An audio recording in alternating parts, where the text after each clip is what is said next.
Hey there, everybody. Welcome back to another one of my grocery hauls. It's a little bit of a grocery haul and moving supply haul, but not everything is on the counter because some things are still in the trunk and some things are too big for the counter. So a little bit chaotic, but it'll be fine. Now, some of these items I purchased at Dollarama and then some of them I purchased at Save On Foods. So two quite extremes for price points.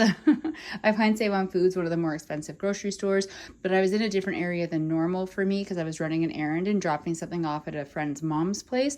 And traffic was getting pretty bad, so I thought I'll just pull over, skip some of the traffic, run a couple errands, and those were the stores available to me. So I'm going to go through everything that I purchased that's on here, and then I'll tell you about the items that aren't on the counter, and then I will grab the receipts and we will talk prices. So from Save On Foods, I bought a loaf of bread, some bananas, some of their in-store made macaroni salad. I got this. It's Purdy's milk chocolate peanut butter. I've never had this particular peanut butter. I got it because it is Purdy's. If you are not Canadian and you do not know what Purdy's is, it is a Canadian company chocolatier, and they're very good.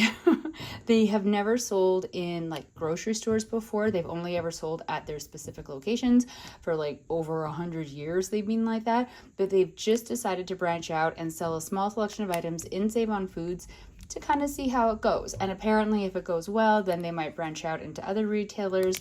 And I thought I would do my part in encouraging the branching out because I love Purdy's. They're amazing to give as gifts for all kinds of reasons and occasions. But sometimes getting to one of their locations is a little bit of a pain in the butt. So if you can start buying their items from more than just their specific storefronts, I say yes. So I purchased this. They had this, a package of 3 hedgehogs, and something with caramel and sea salt, I think. I can't remember exactly, but I was gonna get the hedgehogs because they're like classic, but a peanut butter bar, who says no to that? So yes, chocolate. The bag is 2 donuts. They're glazed. They're not for me. A friend texted when I was shopping, and when I said what I was doing, they asked if I would pick them up some 1% milk, bag of BC cherries. I'm so excited for the cherries. And a package of, or a set of 4, I guess, of Greek yogurt. It's blackberry. So those are all the items from Save On Foods. The dollar store, I got Honey Nut Cheerios and a box of Fruit Loops. I am aware I am a grown-up and I should not be eating something like Fruit Loops. And let me tell you, I was torn in between the Fruit Loops and the Frosted Flakes because I love both. But yeah, I don't know. I'm leaning into a cereal era right now. It's easy. If I buy it from the dollar store, it's relatively cheap. I can top it with a banana or something and feel like I'm not making the most horrific food choice.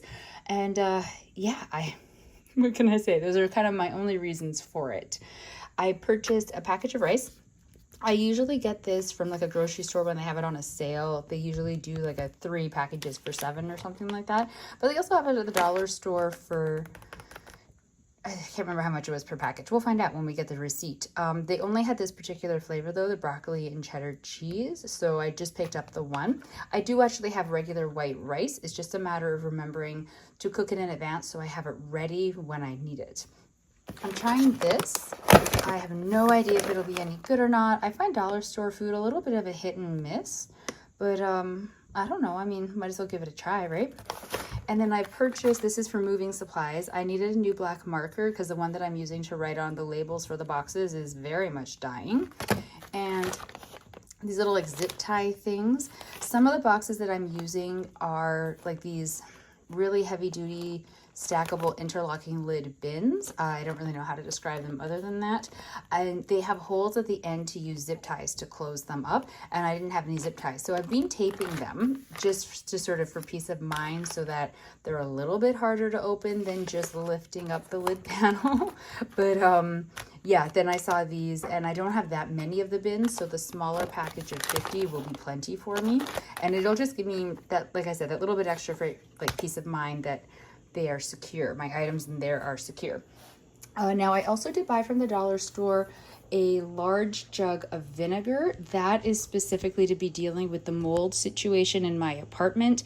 I've been reading up on, well, I haven't been reading up too much, but I've been reading up a little bit about mold and what might be a lost cause and what I might be able to save. And a lot of the stuff that I was seeing was saying if you wash like clothing and bedding and whatnot in the hottest water cycle, oops, sorry, I almost dropped you there, in the hottest water cycle twice with either a special laundry detergent that's meant to kill mold or your regular laundry detergent with the addition of vinegar that will kill the mold and the mold spores and everything, and you can save your clothes. Because I cannot afford to throw out all my clothes and all my bedding and all my towels. It's just not something I can do. But I'm also nervous because I'm reading all these things that are saying if you move, don't move things that have been exposed to mold to the new place because you're just going to bring the mold with you. So I have a strategy that I'll go over in another video because it's not really part of a grocery haul, but it did mean I needed to invest in a large quantity of vinegar. And my mom suggested getting it from Walmart, said it was the best place she'd ever found it for like size. It was 4-liter jug for whatever cost at Walmart. So that's where I was going to get it. And then when I was in the dollar store, I happened across a 4-liter jug of vinegar, and I grabbed it because it was, I think, the same or even a little bit cheaper than the one my mom had told me about in Walmart. And I figure vinegar is vinegar. So I have that, but I just didn't have enough hands, so it's still in the trunk of the car right now. And from Save On, I also bought paper towels, but again, I only have so many hands, and they are still in the trunk. So let's go over prices for things. So for the dollar store items, the first thing on the receipt is the white vinegar, which was $2.25 for 4 liters. And then the cable ties, which are just underneath the felts, $1.25. The felts themselves, $1.25. The Ben's Original Rice, $2.75. The fusilli, I think that's how you pronounce it, $1.75. The Cheerios are $2.75. Fruit Loops are $3. So it brought it out to a subtotal of $15, then 5% tax, which was 13 cents, and 7% PST, which was 18 cents. So a grand total of $15.31. There we go. Sorry, my hands are in the way. I'm holding it on the opposite side than normal, and it feels really weird, but I'm trying not to block the microphone section of my phone. So that's the dollar store stuff. For Save On Foods, the milk, $4.99 with a deposit fee of 10 cents and a recycling fee of 1 penny. That doesn't seem right. That seems less than normal. Bananas, $1.03. Cherries, so they rang up at $11.60, but then they were on sale, so I saved $2.84, so they actually cost $8.80, which I know is still a lot of money, but I really love cherries, and cherry season doesn't last very long, so I decided yes. The yogurt, $4.99. 2 donuts, $2.98. Purdy's chocolate bar, $3.99. The mac and cheese, $3.99. No, sorry, $6.82, reading the wrong line there. The paper towels, which are in my trunk, they were $11.79, but they were on sale, so I saved $4.79, so they became $7. The bread is $3.79. So it's a subtotal of $44.46 with $1.04 GST and 49 cents PST, so a grand total of $45.99. There we go. And then I actually also, I went to Canadian Tire, and those items are not on here at all. They're not super exciting. I bought a 120 sheet pack of like the packing paper, the stuff you use to wrap up your breakables. And then while I was there in line, I also picked up a bottle of Diet Coke because it's really hot out today and I wanted a cold drink for the car. So the packing paper, $26.99. It's here. It's in my kitchen. It's just not on the counter. And then the Diet Coke, $2.79 with a deposit of 10 cents, recycling fee of 5 cents. So my subtotal, $29.93. Once you add in the taxes, $33.50.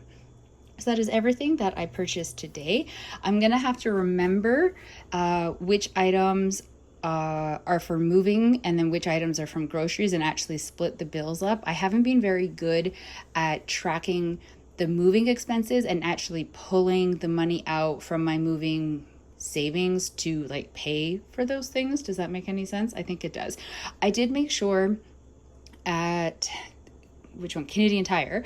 I rung that through on my debit card because I have money that's like held aside specifically for moving expenses, and it's just sitting in my regular checking account. So I use my debit card for that. So I've already paid using my moving money for the paper, and I figure it's not going to hurt me much for it to cover the cost of the Diet Coke. But from the dollar store, I'll have to actually like pull out these items, and I mean, it's fine. It's not like it's hard. I have the receipt. I can take care of it, but it's just one of those, like, I just need to remember to do it when I sit down and actually work on my budget, because I don't always remember, and then I'm trying to catch it up a little bit later. And it's worked so far, but I don't want to trust my luck with that. So that is everything that I purchased on this particular day in my grocery haul at the Canadian Tire, the dollar store, and the Save on Foods. I would love to hear what things are costing in the areas that you are, maybe specifically for fresh fruit, like something that's seasonal, like the cherries. They were, let me see if I can find the actual receipt. So the cherries were $1.66 per kilogram, which means nothing to me. They had on like the label, you know, $3.99 per pound or something like that if you had the Save On More card, which I do. But even then, whenever I see something like that, I usually don't buy it if they're saying it's per pound, because I will put this on you know, on the scale in the produce section, and I'll be like, okay, it's X number of pounds, so then it should be X number of dollars, and then I'll get it to the till, and I'm never close, like not even remotely, and I'm usually horrified at how much it's actually going to cost me. I've gotten a little bit more okay with asking them to just scan it first, so that's what I did. I was like, do you mind scanning it to let me know how much it is before I commit to the cherries? And she did. She was very lovely about it, and I decided the $8 and change, I would do it because seasonal, love cherries. Those are my only reasons. But if you're not comfortable doing that, I guess you need to figure out how those scales work. And that is apparently beyond me. So yeah, fresh fruit. Is it roughly that price where you are? Do you have like those not market, but like the farm booths on the side of the highway or the roads where you live or in the little corners so you can get a little bit cheaper? I'm just nosy, but we already all know that. So thank you so much for following along with my videos. I really do appreciate it. I would love to hear how the prices of the things that I purchased compare to yours. If you feel like putting that in the comments, I will talk to all of you in the next video. Stay safe, everybody. Bye.